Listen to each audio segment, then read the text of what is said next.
As a guy whose knowledge of cars begins and ends with "they have wheels," I dove into the original Fast and Furious movie like a clueless pedestrian wandering onto the freeway. This high-octane relic of the turn of the millennium era is a glorious gas-guzzling fever dream dripping with early 2000s nostalgia. Think frosted tips, flip phones, and a plot so obsessed with DVD players it feels like a museum exhibit. Yet despite its hilariously dated vibes and my complete inability to tell a carburetor from a toaster, this movie is an absolute blast and I loved watching it. It's loud, it's dumb, it's charming, and I love every revved up minute of it. It also seems a bit more grounded than a few of the sequels. I have not watched most of them, but I will. So please hit that subscribe button so you don't miss future videos when they come out. This movie is almost a quarter century old, and I'm assuming if you're watching my video that you've seen this movie, but even so, spoiler warning. And I'm not referring to the silly spoilers on the back of some of these cars. Let's kick things off by talking about the plot, which is as sturdy as a paper towel in a car wash. Brian O'Connor, played by the late great Paul Walker, may he rest in peace, is a blonde cop who looks like he moonlights as a Gap model. He goes undercover to infiltrate a street racing crew led by Dominic Toretto, played by Vin Diesel. And what a fantastic name Diesel is for a movie like this. He's a bald, gravelly-voiced man who probably bench presses transmissions for fun. Why is Brian slumming with these gearheads? Well, it's because someone is hijacking truckloads of, brace yourself, DVD players. Back in 2001, this was apparently a Fort Knox level heist. Today, it's like watching villains steal a crate of Tamagotchis or calculator watches. I kept waiting for Brian to bust Dom for bootlegging The Matrix on VHS or downloading InSync MP3s off of Kazaa. Remember Napster and Kazaa on those file sharing sites? The sheer absurdity of this MacGuffin is so early 2000s that it hurts. But you know what? I'm here for it. As an aside, I'm a big advocate of having physical media. I love having my 4K Blu-ray player. I don't trust streaming services to keep the movies I want permanently, so it's a good idea to have a physical copy of the stuff you love. The story of the movie zooms along, well, I'd say like a finely tuned sports car, but I wouldn't know a quality sports car if one ran me over. Brian falls hard for Dom's sister Mia because nothing says undercover cop like crushing on the suspect's sister. The races are fast and the stakes are low, and the dialogue is cheesier than gas station nachos. Dom's line, "I live my life a quarter mile at a time," is so earnest that I snorted my soda. The undercover cop is investigating Dom for stealing those precious DVD players to bankroll his racing obsession. Brian is torn between his badge and his new best friend, leading to a climactic highway chase that is pure chaos. More on that in a bit because oh boy, that's a doozy. First, a little bit more about how spectacularly dated this movie is. Starting with the tech. The plot revolves around DVD players, as I mentioned earlier, as if they're the crown jewels of the digital age. There's a scene where they use a laptop so clunky it probably runs on Windows 98. The fashion is a time capsule of baggy cargo pants, tank tops, and enough hair gel to slick down a monster truck. And the soundtrack?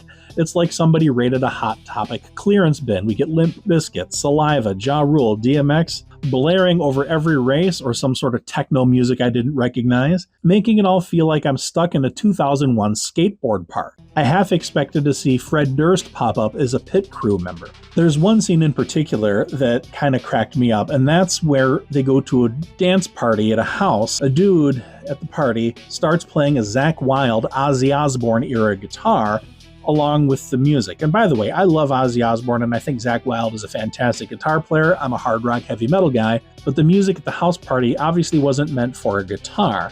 The simple riff the guy plays does not mesh well, and it seems kind of amateurish. But hey, the movie is going for that bad boy, rock, hip-hop aesthetic of that era, but in 2025 it just made me laugh. As a car ignoramus, I'll confess that the racing scenes are a bit of a mystery to me. The cars are loud, shiny, and decked out with so much neon that it looks like they're auditioning for a science fiction movie. Everyone is obsessed with NOS, which I understand is nitrous oxide, but I don't know how that works exactly. To me, it just seems like some kind of magical speed juice. Characters throw around automotive terms as if I'm supposed to understand what they're talking about, and I nod along as I watch the movie. He's got one of those big shiny things with a lot of tubes and curly coils coming out of it, with a red doohickey Vin, he's got one of those fancy thingamajiggers. It's like when the mechanic tries to explain to me why my oil change is costing $300. As a Star Trek fan, it's a little bit like watching Geordi LaForge explain to the captain what's going on with the warp engines. We use a multi-phase auto-containment field now. It's meant to operate above 3%. Oh, wow. It's just technobabble, and you know what? That's okay. These races are edited with the subtlety of a jackhammer, quick cuts, engine roars while dated techno music plays, but it's stupidly thrilling. I have no idea what's under the hood of these cars or why they're so impressed by it, but watching these cars zip through Los Angeles streets like a caffeinated comet is pure fun. I half expected someone to ask Chewbacca to do something with the hyperspace engines.